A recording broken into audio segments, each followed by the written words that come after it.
Hello everyone, this lecture video is all about fluid mechanics.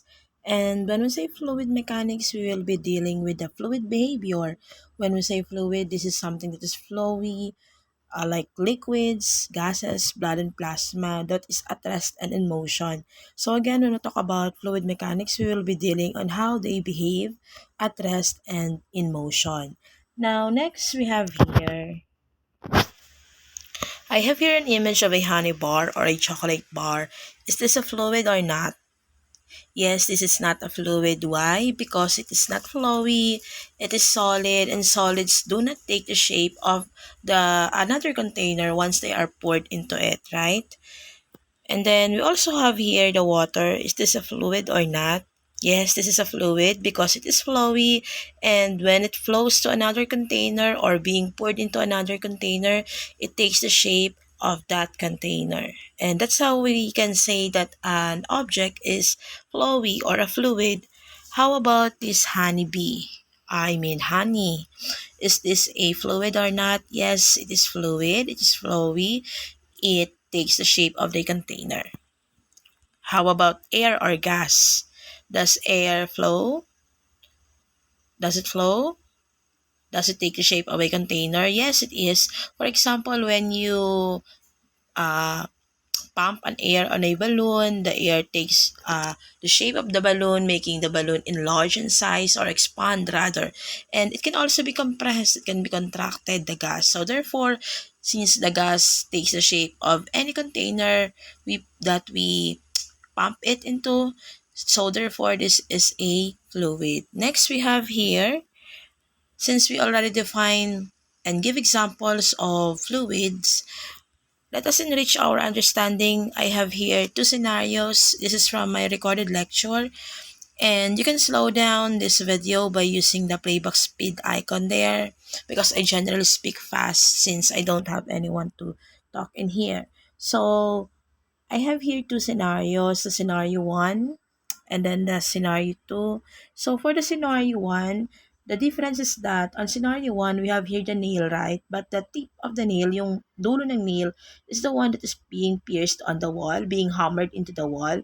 While on the scenario 2, the head is the one being hammered in the wall. Among the two scenarios, which scenario or which nail do you think would make it easier to be hammered in the hole or in the wall rather? Yes, it is scenario 1. Why? Because if you will analyze the pointed parts of the nail, the pointed part is much sharper compared to the head, right? But then, since it is sharper, therefore, will the area of this one, the one in contact in the wall, is greater or lesser? Of course, it is lesser. Pag mas matalas yung isang object, it has a lesser area. And when we say that it has a lesser area, we will be applying the definition of pressure on this because pressure plays a crucial role in understanding the behavior of fluids. So we generally say that the formula that we have for, or we define the pressure as the applied force per unit of area. So basically, we write this as P equals FA, right? So by observing this behavior here, we have F at the numerator followed by area in the we have f at the again, we have f at the numerator and then followed by the area in the denominator. And whenever a variable is placed at the numerator, we can say that it has a direct relationship with the base variable. So mean to say, pag sinabi natin direct relationship, when this variable increases, another variable is also will also increase. And when this variable f will, let's say f will be decreased, the pressure will also decrease. So that is the direct relationship that we are talking about. Whatever happens on this variable here will also be experienced by the another variable. And on that note, I have here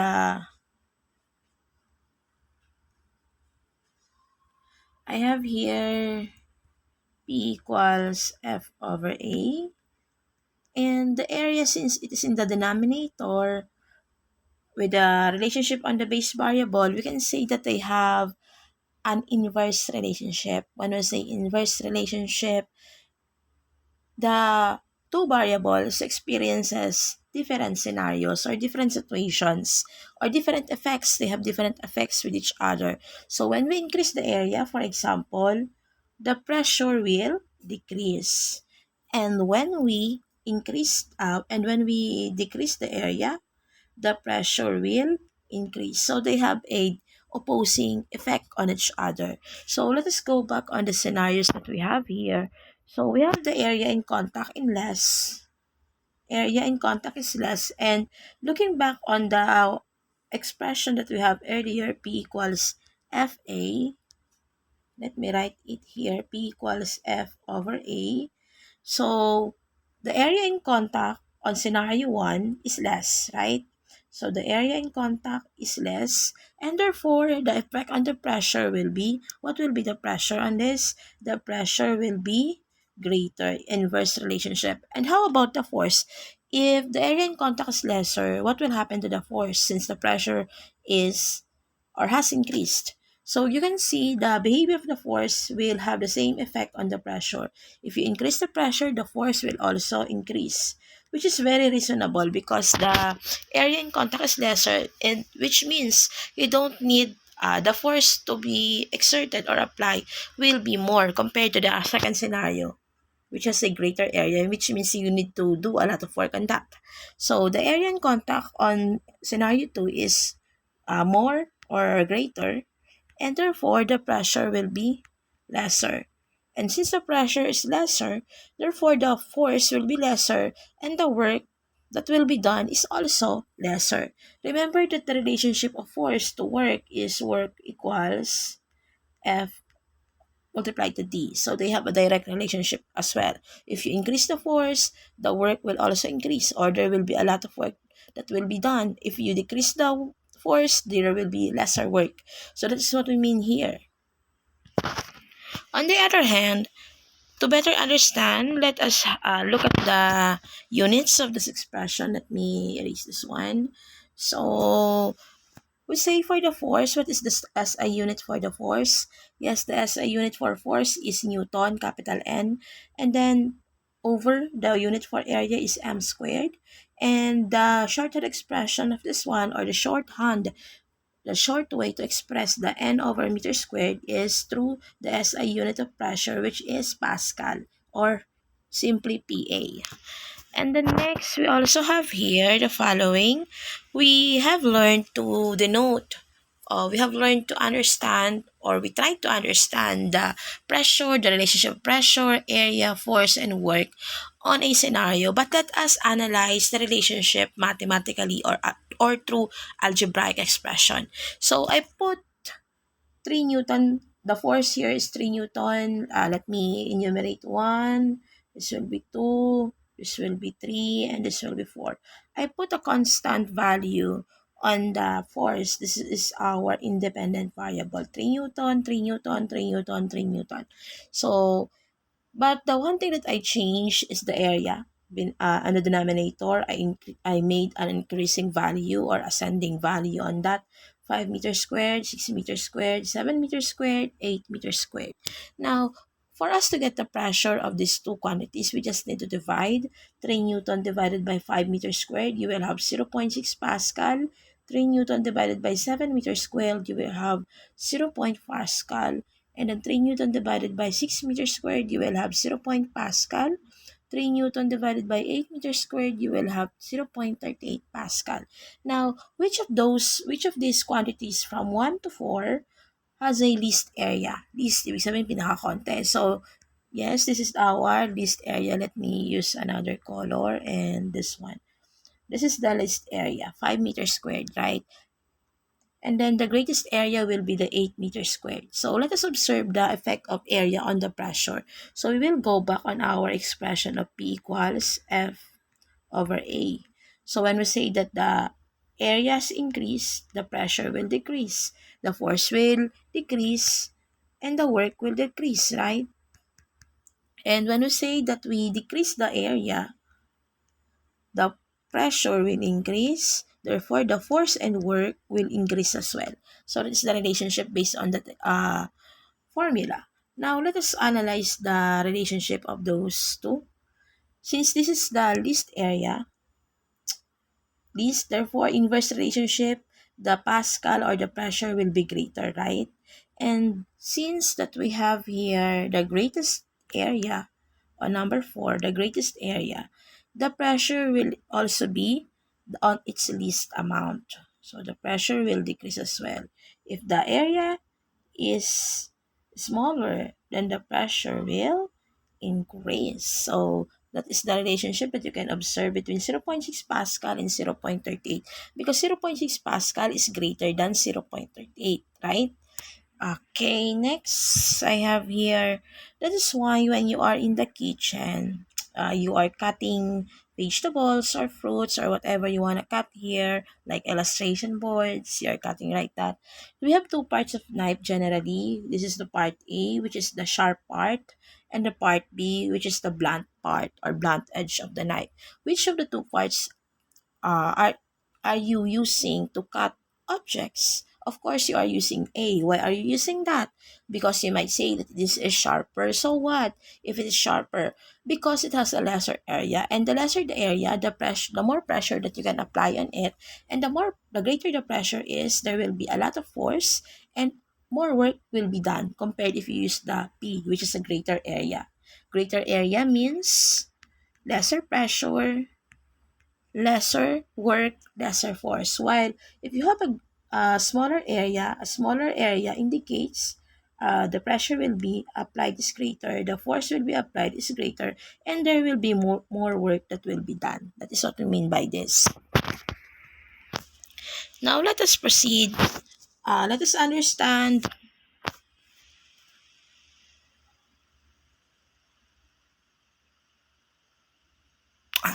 All right. Now let us understand this concept through fluids like water. I have here a bottled water. So generally, I am supposed to conduct a demo in the class on this. But since I am time pressed, we will just maximize what we have. I I will put a hole. Bubutasan ko to ng 5. Here on this part. 1, 2, 3. Oops, I'm behind on drawing. Wait lang ah. Here, 1. I will divide the parts into 5 na lang. So, or into 4. So, this one will be 1, 2, 3, 4. And I will draw of course, kapag binutasan mo yan, mag-flow yung water. So, the behavior of the water will be like this.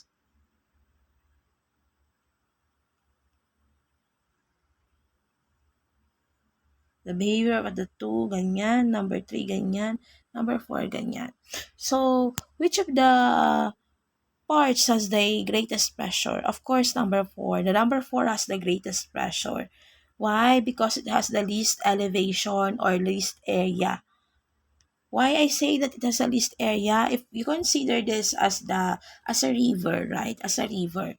And if you will look back on the formula, P equals F over A, ano yung force na generally that we can apply here? Of course, gravity, right?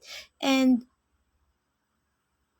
the gravity is strongest at the bottom part because it is closer to the center of the earth. And if it is closer to the center of the earth, therefore, the altitude is lower, the area is lower. Because when we say area, it doesn't apply necessarily to horizontal, but it can also be applied to vertical position or what we call it, the elevation or altitude. So since the number 4 has the least elevation, therefore it has the least area and will have a greater pressure because of the pull of gravity from the center of the earth. While the number 1, of course, will have the least pressure because the higher we go in the altitude, the pressure will become the least possible amount. Alright, and of course the pull of gravity at the number 1 will also be least. So that is why in constructing the dams, the water dams, for example, the Magat Dam, we always construct the wall in which the bottom part is thicker compared to the upper part which is thinner. Why? Because the bottom of the dam is closer to the center of the earth, therefore it will have a greater force, and greater force means a greater pressure. So that's why we construct thicker wall and high pressure. On that note, this is also the reason why we open floodgates during stormy season, because water dams have their limit capacity, and if we do not open that, it will have a higher casualty. Next, let us apply fluid mechanics on earth science and chemistry. I have here the layers of the atmosphere, and which layer has the least area. Of course, the troposphere has the least area, because as you go along higher on the atmosphere, it geared towards, or it uh, goes towards the outer space, which means it has a larger area above the altitude. So of course, the nearer to the center of the earth, the least the elevation is, and therefore it will have the least area. And since troposphere has the least area, therefore it will have a greater pressure, least area, greater pressure, greater force, which means the the troposphere can hold the maximum amount of gases, right? Like oxygen. So as you go higher in the altitude, the oxygen level will decrease. So on that note, I have here the definition. Let us read this one by one. Pressure decreases as altitude increases, and therefore the boiling point decreases as pressure decreases. So again, pressure decreases as altitude increases, and the boiling point in, will decrease as well. So pressure and boiling point will decrease and has an inverse relationship with the area. So to better understand this one, I have here, this is the distribution of the oxygen level. So the higher you go to the altitude, the less oxygen there will be, because the force is lesser there and the pressure is lesser. While you are at the lowest part of the elevation, the pressure will be greater, the force will be greater, and there will be a lot of oxygen at the sea level, for example. So I have here another data for that. So we have the sea level at Sea level means the ocean floor. Mount Everest, that is 8,848 meters above the sea level. The distribution of the oxygen will be like 159 millimeter mercury, and on this one is 53 millimeter mercury. So the sea level is the area and the altitude is least, and the pressure will be greater. While on the Mount Everest, the area is greater because the altitude is higher, and the oxygen level or the pressure as well will be least. So if the pressure is least, the oxygen level is also least, because the pressure and the force that holds that is lesser compared to the sea level. So to better understand the boiling point, I have here the Mount Everest and the Kilimanjaro. Mount Everest at 8,848 and Kilimanjaro of at 5,895, which has the greatest altitude, or which is the greater altitude or greater area. Of course, the Everest. So we say earlier that if the area is lesser, right? If the area is lesser, the pressure, wait, let me, if the area will increase, the pressure will decrease, right? And the boiling point will decrease as well, right? So between Everest and Kilimanjaro, which has the higher altitude? Yes, the Everest has the higher altitude and therefore has the higher area. Now, look at the water boiling point. The boiling point is not constant like 100 degrees Celsius. It varies depending on the altitude of the location. So which among the boiling point has the least value? Of course, the Mount Everest at 69.94 degrees. This is lower compared to the Kilimanjaro boiling point. So again, as you go higher the altitude or the area, the pressure will decrease and the boiling point will decrease as well. Now let us go back here. So we have here the Archimedes principle, the upward buoyant force that is exerted on a body immersed in a fluid. So is this a contact force or non-contact? This is a contact force, because there is the fluid, for example, a water, and then the ball, for example. Then what is the buoyant force? The buoyant force is the force that pushes upward the weight or the object that is being displaced by the fluid. So whether that object is partially or fully submerged, it is always equal to the weight of the fluid that the body displaces and acts in the upward direction at the center of the mass displaced fluid. So, laging yung buoyant force, laging upward force yan, whether that is body partially submerged or immersed. That is what we mean by this. This is the buoyant force, the force that pushes the object upward, like when the balloon is when the balloon is flying in the sky, the fluid that pushes it upward is the air, and it's like that. Okay, that's the Archimedes principle. So, to better understand, I have here the different types of buoyancy. I have here a cork, wood, a cork ball, a wood ball, an iron ball, and then the watermelon. So this one is floating. Okay, this one is floating, and the buoyant is positively buoyant. This one is submerged or partially submerged. This is positively buoyant as well. But when the object sink or sunk at the bottom, then that is negatively buoyant. But when the object is equally submerged, submerged totally, then that will be neutrally buoyant. So it's not the top of the object is immersed as well and being equally pushed by the same amount of force on the bottom, then that is neutrally buoyant. Now, let us test. I have here a cork. What is the type of buoyancy? It floats, so this is positively buoyant.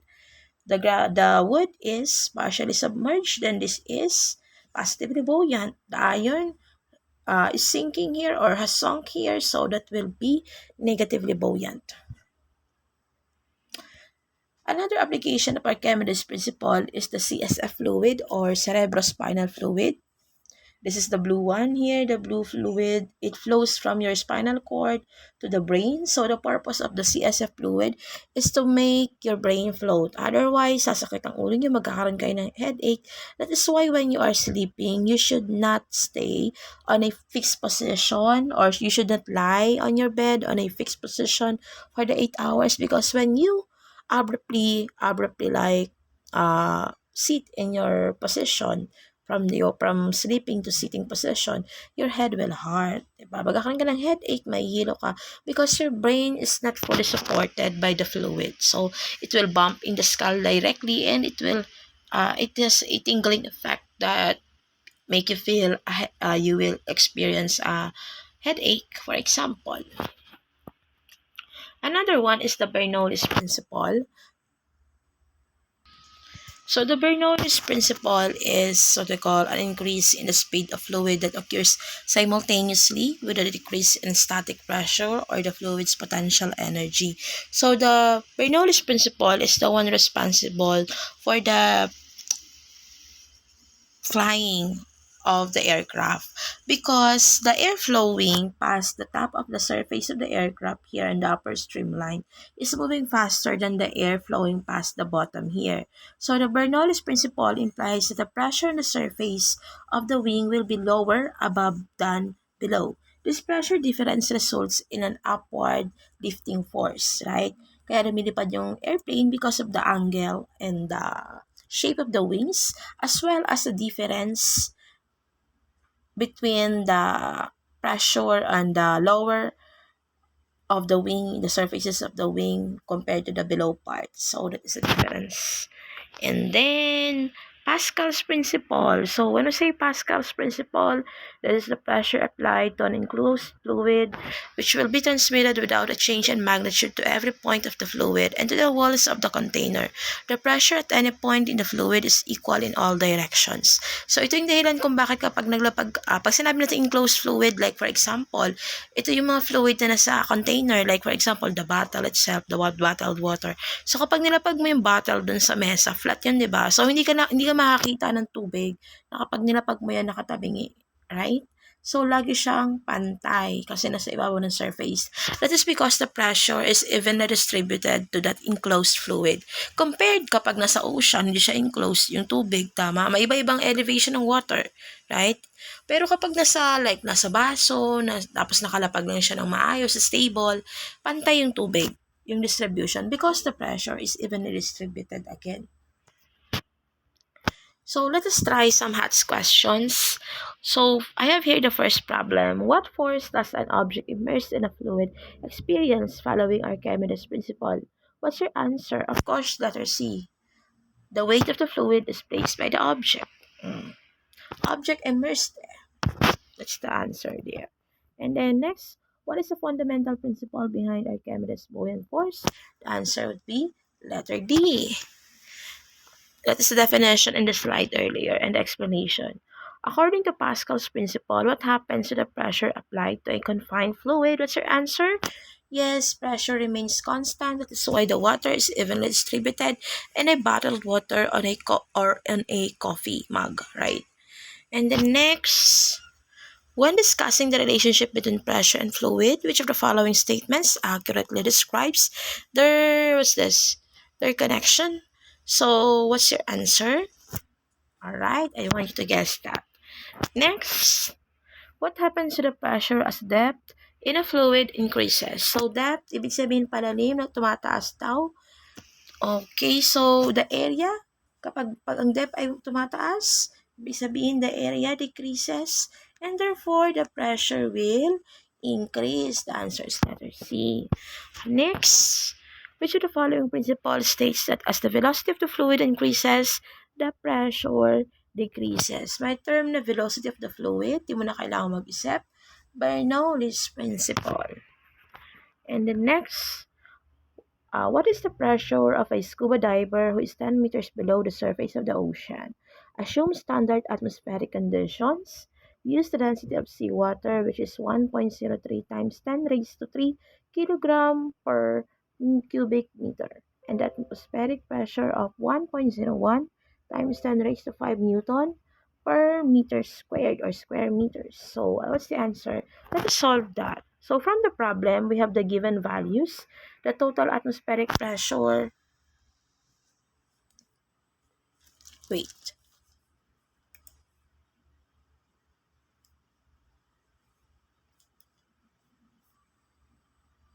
So, first I have here this one, the P sub ATM. This is the atmospheric pressure at the surface, which is 1.01 times 10 raised to 5 Newton per square meter. And then I have here the density, which is the density of the seawater, which is 1.03 times 10 raised to 3 kilogram per cubic meter. This is given in the problem. The acceleration due to gravity, which is 9.8 meters per second squared. The depth below the surface, which is 10 meters. The depth is vertical, so that is the height at 10 meters. So I will be using the hydrostatic pressure formula for this, which is pressure is equivalent to the atmospheric pressure at the surface plus the product of the density of the seawater, the acceleration due to gravity, and the depth below the surface. So all you need to do is substitution. PATM, which is 1.01 times 10 raised to 5 Newton per square meter, plus the density of the seawater multiplied to the height of multiplied to the acceleration due to gravity multiplied to the height or the depth below the surface, which is 10 meters. So the first thing that you need to do is, of course, multiply 1.03. Wag mo na yung times 10 raised to 3. Multiplied 1.03, multiplied 9.8, multiplied sa 10. So you should have an answer of 1.009, right? 1.009. Tapos, copy the times 10 raised to 3 kasi di mo naman ginalaw. I mean, you should have 100.09. Anong 1.009? Wait. The initial computation would be 109 100.9 rather. So, times 10 raised to 3. Copyin mo lang yung times 10 raised to 3. So, again, pag minultiply mo yung 1.03, yung 9.8, tsaka yung 10, you should have 100.9. Tapos, copyin mo yung times 10 raised to 3. And the proper expression of the scientific notation is move the decimal place should be at the first non-zero digit, 1, 2. So, your answer should be 1.009 times 10. Nag-move ka ng dalawang places papunta doon. So, that should be 3 plus 2 sa exponent, which will be times 10 raised to 5. Kaya meron ka nitong sagot na to, 1.009 times 10 raised to 5. And then, the next thing that we need to do is cancellation of units. So, kilogram. And then, first you have here the m cube. The m cubed minus the m is m squared. And kilogram times meter squared times second squared is the expression of Newton meter squared. Right? The next thing that you need to do is add. Since the times 10 raised to 5, parehas yung kanilang base 10 and the exponent, you can just simply add that. 1.01 plus 1.009, you should have 2.019 times 10 raised to 5 Newton meter squared. So the answer is 2.019 times 10 raised to 5. Balikan natin yung options. Ang pinakamalapit ay letter A. So you choose that. Next, a hydraulic press is used to lift a heavy object. Which principle of fluid mechanics is being applied in this scenario? So when you are lifting a hydraulic press, you ensure that the distribution of fluid is equal, right? And when we say that the pressure is constant, we are talking about Pascal's principle, because in Bernoulli's, there is a difference in the pressure that makes the airplane fly, right? In Archimedes, there is a difference in the upward push and the gravity itself. So the correct answer for the constant pressure, especially in hydraulic press, is the Pascal's principle. Next, we also have here, if the density of a fluid increases, what happens to its buoyant force on a submerged object? So this is the object, and this is the buoyant force. So, kung magde-decrease na itong density na to, yung in-occupy yung space, ano mangyayari dito sa buoyant force?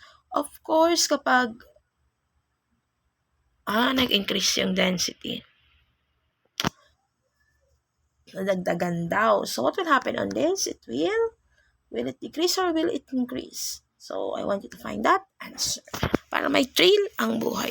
Okay, that's all for the fluid mechanics lecture. How do you stop this?